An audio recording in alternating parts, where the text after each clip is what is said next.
Bom, caros alunos, sejam bem-vindos ao nosso bloco temático de gestão educacional. Sou o professor Leandro Gabriel. Trabalharemos então algumas temáticas dentro do bloco temático da gestão educacional, que é um dos temas aí importantes, um dos temas centrais que costumam aparecer nos editais, de concursos aí das mais diferentes bancas, seja do CESP, seja do IADES, Funiversa, enfim. Então, nessa aula de hoje, a gente vai introduzir algumas abordagens referentes aos seguintes temas de maneira ampla, A organização do trabalho na escola pública, a articulação das diferentes instâncias e agentes educativos na construção da cidadania e na melhoria da qualidade do ensino. Bom, então nesse tópico a gente vai falar um pouquinho dos diferentes atores, que estão diretamente ou indiretamente envolvidos com a comunidade escolar. Dentre eles, a coordenação pedagógica, supervisão pedagógica, orientadores educacionais, corpo docente, corpo discente, direção, servidores técnico-administrativos ou corpo técnico-administrativo, dentre outros atores que estão diretamente envolvidos, Segundo tema, papel político-pedagógico e organicidade do ensinar, aprender e pesquisar. Então, ou seja, a importância dessas três ações, o aprender, o ensinar e o pesquisar. E como isso envolve não só a organização do trabalho pedagógico, como também os objetivos sistematizados a serem sistematizados e que fazem parte diretamente do documento intitulado Projeto Político Pedagógico, beleza? Terceiro tema, a função sociocultural da escola. Então, ou seja, a função sociocultural da escola, tendo como perspectiva a formação de cidadania, que é o que um teórico argentino chamado Pablo Gentili considera enquanto qualidade social da escola. Então, uma das funções socioculturais preponderantes dentro do papel escolar está justamente no princípio da cidadania, de formar cidadãos críticos que contribuam para a transformação da realidade social.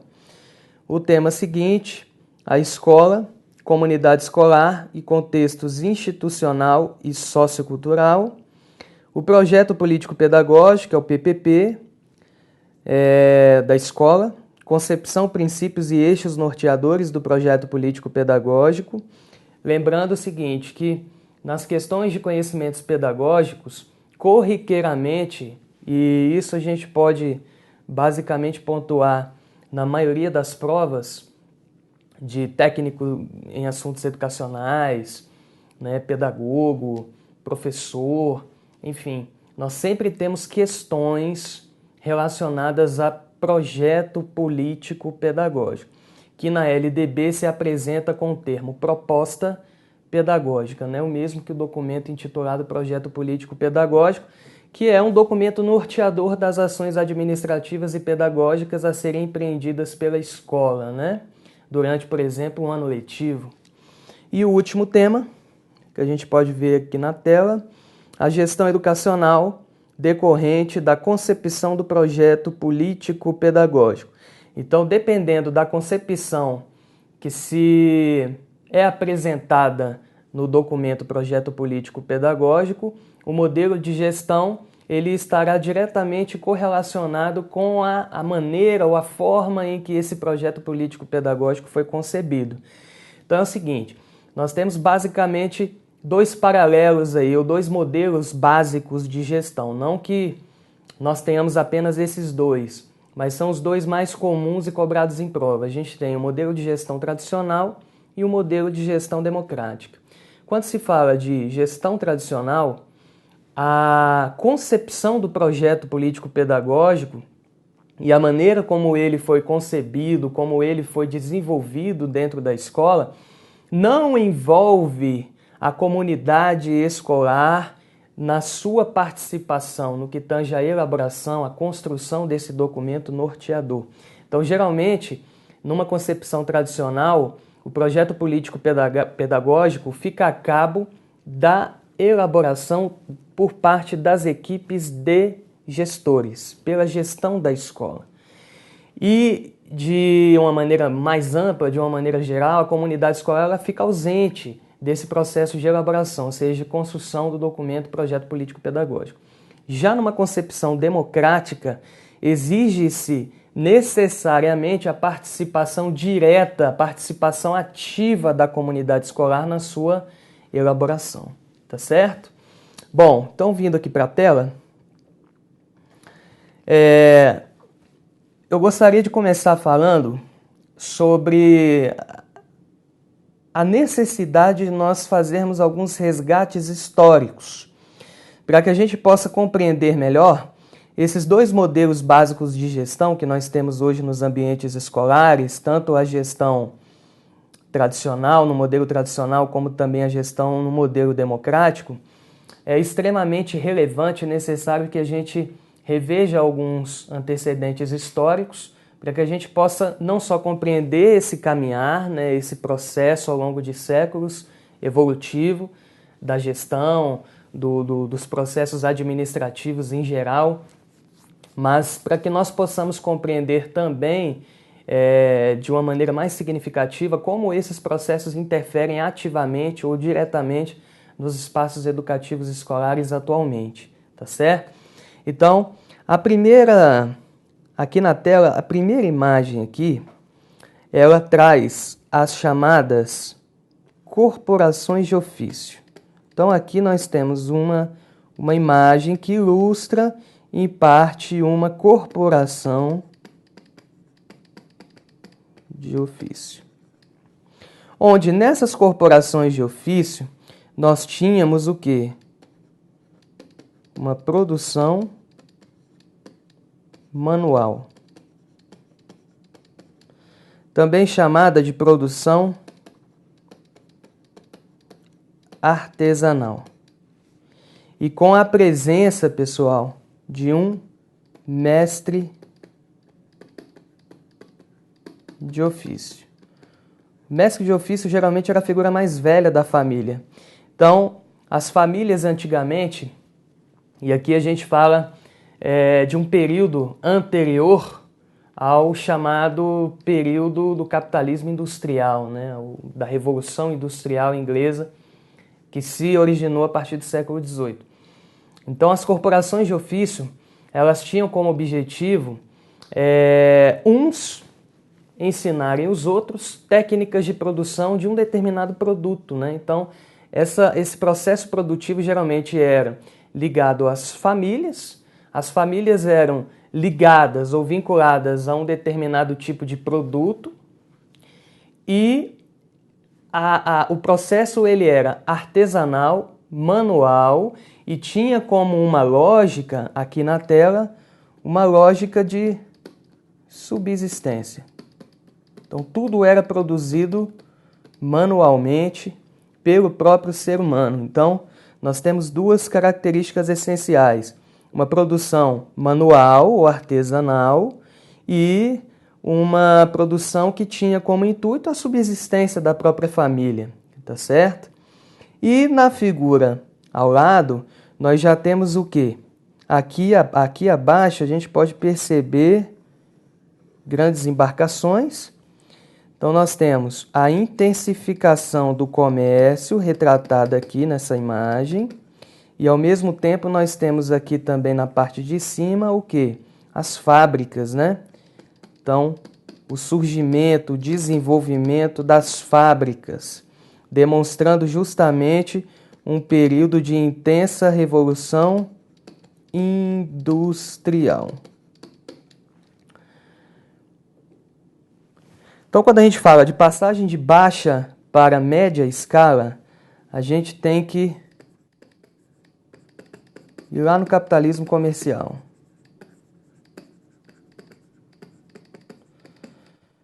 Durante o período do capitalismo comercial, nós tivemos uma ascensão da classe burguesa, a burguesia, que teve origem na Idade Média e que representam os comerciantes. dos comerciantes. Então, se nós tivemos uma intensificação do comércio, nós tivemos a ascensão da burguesia ao poder, né? Então, intensificação do comércio, e isso também se deu com a intensificação, essas setinhas para cima aqui, viu, pessoal? Não reparem não, mas são as intensificações que nós estamos pontuando aqui, né? Os desenvolvimentos. Então, essa expansão do comércio trouxe, ou foi, digamos assim, um reflexo da chamada expansão das grandes navegações marítimas. Principalmente a partir do final do século XV, né? Final do século XV, início do século XVI. Então, a intensificação do comércio fez com que a burguesia se ascendesse ao poder e, a partir daí, nós tivemos a queda do modo de produção feudal e a ascensão do capitalismo. Capitalismo ainda não de base industrial, mas sim de base mercantil, de base comercial, ok? Então, aqui nesse momento, o processo de produção, como nós falamos, ainda estava muito vinculado às corporações de ofício. Então, os processos produtivos aqui ainda eram o quê? Em baixa escala. Produção, então, o quê? Manual, de base manual, subsistência. Só que aí aconteceu o seguinte, pessoal. A população crescia. E no que cresce a população, cresce também o quê? A demanda de consumo. Correto? Só que aí nós temos um problema. A produção, ela manteve-se em baixa escala, só que a população mundialmente conhecida estava crescendo de forma vertiginosa. Então era preciso o quê? Intensificar o processo produtivo para atender essa alta na demanda de consumo. E aí, lá no século XVIII, na Inglaterra, nós tivemos a chamada Revolução Industrial. Então, com a Revolução Industrial, surgem as primeiras máquinas a vapor, e essas máquinas vão gradativamente substituindo o trabalho humano. E aí uma pergunta, onde que essas indústrias, fábricas, começam a se instalar? Nos chamados centros urbanos. Então, isso trouxe o quê? O seguinte fenômeno. As pessoas que antes viviam basicamente em ambientes rurais começam a migrar para as cidades, do rural para o urbano. E essa migração é o que nós intitulamos de êxodo rural. Correto? Então, nós tivemos aí uma migração do rural para o urbano, o que culmina no chamado êxodo rural. Com o êxodo rural, nós temos, então, uma intensificação não só da indústria, da industrialização, como também uma intensificação da urbanização. Tá claro? Então é o seguinte, intensifica-se a industrialização, intensifica-se a urbanização, temos o fenômeno do êxodo rural, e a partir da Revolução Industrial, ou seja, do seu advento, o processo de produção ele não migra da baixa diretamente para a produção em larga escala. Lembrem-se que as primeiras máquinas ainda são o quê? Incipientes. Então é o seguinte, do processo de produção em baixa, nós aqui começamos a falar de produção em média escala. Então, a Revolução Industrial foi justamente esse processo de produção em baixa, para uma produção em média escala. Ok? Visto esse surgimento do capitalismo industrial, tomando por base o capitalismo comercial, né?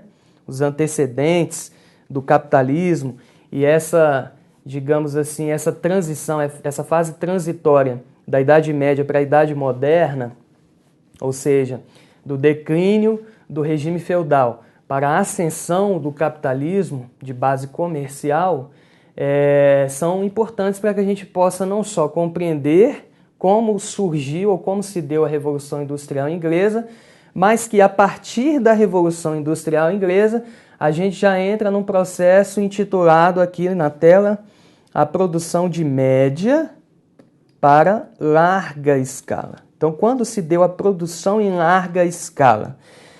Primeiramente, a gente precisa compreender duas correntes intituladas de corrente taylorista e corrente fordista. As duas estão diretamente ligadas, né? E por que estão ligadas? Então, vamos lá.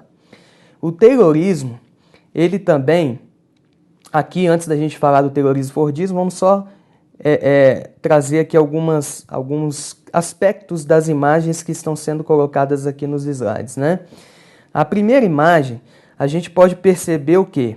Cada trabalhador fazendo parte do que nós chamamos de quê, pessoal? De uma linha de produção. Isso é chamada produção em linha, onde cada trabalhador está responsável por uma tarefa em específico. Estão percebendo? Então, essa é uma das características da chamada teoria da administração científica. Então, taylorismo pode aparecer lá na prova como teoria da administração científica. Já vamos falar um pouquinho dela. Na outra imagem, a gente pode observar o quê? O processo de produção também seguindo uma linha de montagem, onde nós temos trabalhadores nessa linha de montagem responsáveis por responsáveis por funções específicas, né? Por funções especificamente definidas e orientadas pela fábrica. Então, o que nós podemos observar aqui? Um processo de produção da indústria automobilística. Está aqui uma imagem que ilustra o modelo fordista. Ok? Então, quando se fala de taylorismo e fordismo,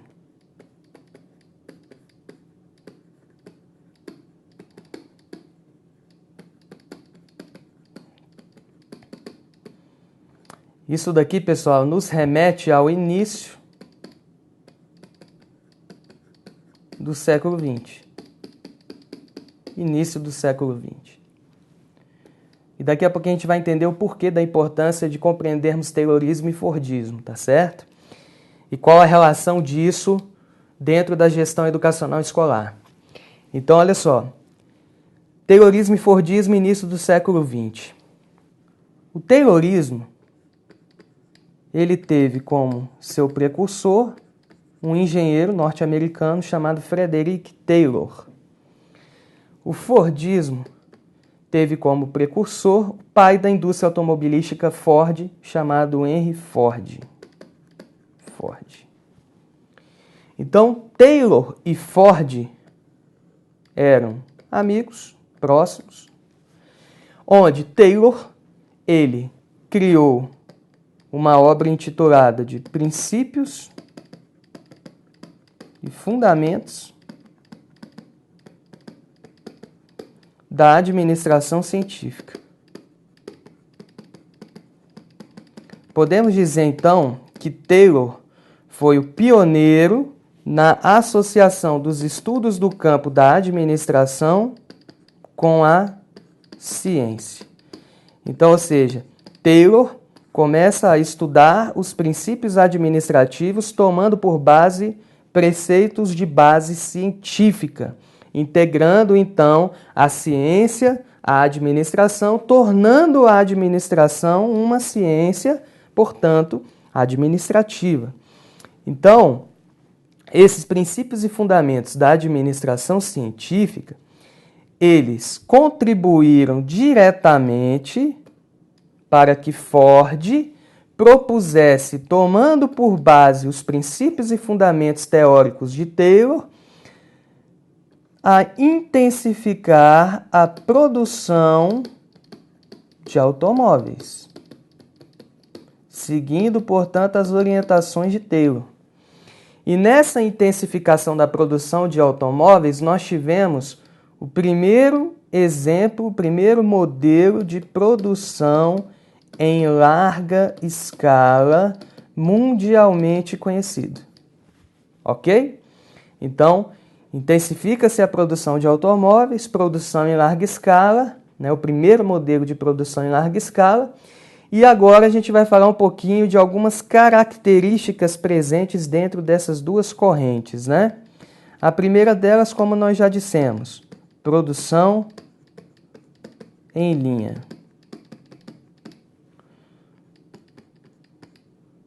Produzir mais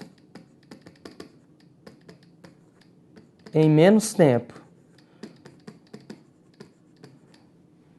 Procurando o quê? Maximizar a produção e o que nós chamamos de eficiência produtiva. Bacana? Beleza. Outro ponto importante que caracteriza esses regimes, né, essas correntes aí administrativas, também chamadas de teorias clássicas, né, da administração. Divisão de tarefas. Isso também fica nítido nas imagens, né? Divisão de tarefas. E Taylor também falava o seguinte, que para você produzir mais em menos tempo, os trabalhadores têm que executar o quê? As tarefas de forma correta. Execução correta das tarefas. Então tá aí algumas características dessas correntes. Isso tudo daqui, pessoal, está associado a uma característica que implica na centralização de poder, onde há uma divisão técnica do trabalho. Então é o seguinte, de um lado, os trabalhadores manuais, o trabalho manual, e do outro, o trabalho dito intelectual. Essa divisão intensifica o que Marx já, desde o final do século XIX, já previa, né? Isso só intensifica a divisão de classes e a consequente lógica da exploração do capitalista, do empregador, frente ao trabalhador. Então, ou seja, intensifica-se a lógica intitulada de mais-valia. Quando se fala de centralização de poder, aí vamos lá. Essas características, pessoal, produção em linha, divisão de tarefas e funções, centralização administrativa, centralização do poder, manda quem pode, obedece quem tem juízo, ou seja, todas essas características, divisão de tarefas, isso vai o quê? Isso vai se refletir diretamente no espaço educativo escolar, que, por sua vez, durante a primeira metade do século XX, começa, ela, enquanto escola, organização escolar, começa a sistematizar os seus modelos de gestão, tomando por base preceitos tayloristas e fordistas. Daí, a escola começa a se dividir funcionalmente. Então, ou seja, aí vem o orientador educacional, o supervisor pedagógico, coordenador educacional, professores, alunos, secretários, enfim. Então, a escola, ela começa a se tornar mais complexa e multifuncional, utilizando ou adotando, portanto, os preceitos de base taylorista e fordista. Então, como a gente fala aqui na tela de centralização de poder, Taylorismo e Fordismo estão diretamente associados, aí vem a importância da gente conhecer isso para fazer associação em prova com os modelos de gestão educacional. Então, ou seja, apareceu na prova terrorismo e fordismo, isso não é gestão democrática. Gestão democrática ela é descentralizadora. A gestão tradicional ela é centralizadora. Então, ou seja, gestão tradicional. Onde você tem lideranças autocráticas. Ou seja, lideranças que centralizam o poder, que centralizam as decisões.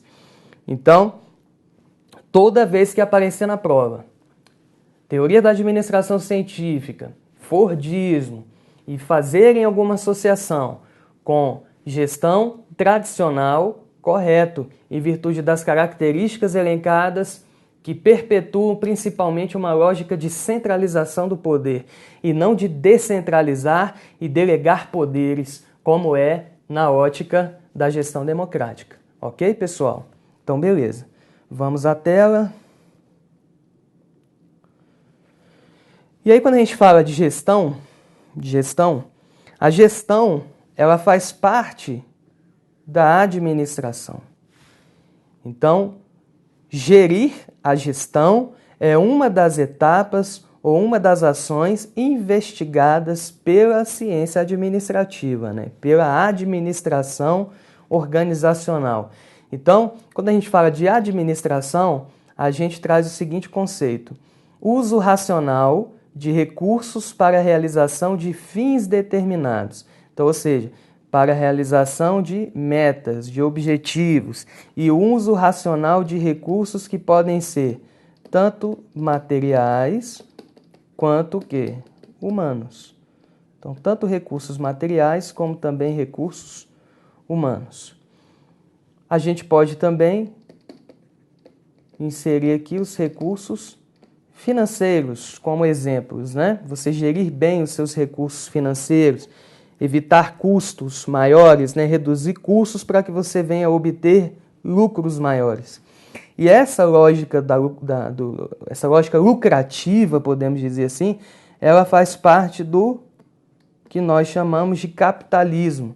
Capitalismo enquanto um modo ou um regime de produção, um regime econômico e social caracterizado pela propriedade privada dos meios de produção. Então vamos destacar aqui meios de produção, daqui a pouquinho nós vamos falar o que são esses meios de produção, e de distribuição, pela liberdade dos capitalistas para gerir os seus bens, então a liberdade dos capitalistas para gerir os seus bens, no sentido da obtenção de quê? De lucro, e pela influência dos detentores do capital sobre o poder político.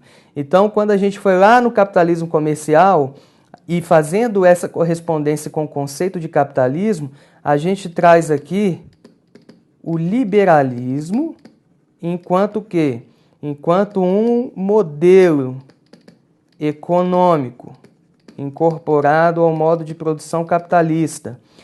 E o liberalismo, pessoal, ele tem duas bases importantes que estão refletidas aqui no conceito citado acima. A primeira delas, o direito de todo cidadão a obter ou a ter propriedade, né? Direito à propriedade privada. E uma segunda característica que também é relevante, implica na livre concorrência de mercado, que também está refletida aqui nesse conceito descrito acima, né? A liberdade dos capitalistas para gerir os seus bens. Ok, pessoal? Então, inicialmente nós vimos o conceito de terrorismo, fordismo, os antecedentes da produção em baixa escala, da transição da baixa escala para a média escala, a média escala para a larga escala. Já estamos iniciando já um processo conceitual do que seria o capitalismo, as bases do capital, as bases do modelo econômico liberal, e em breve nós daremos sequência a esses assuntos já desenvolvidos aí nesse primeiro bloco, ok? Então, um grande abraço e até daqui a pouco.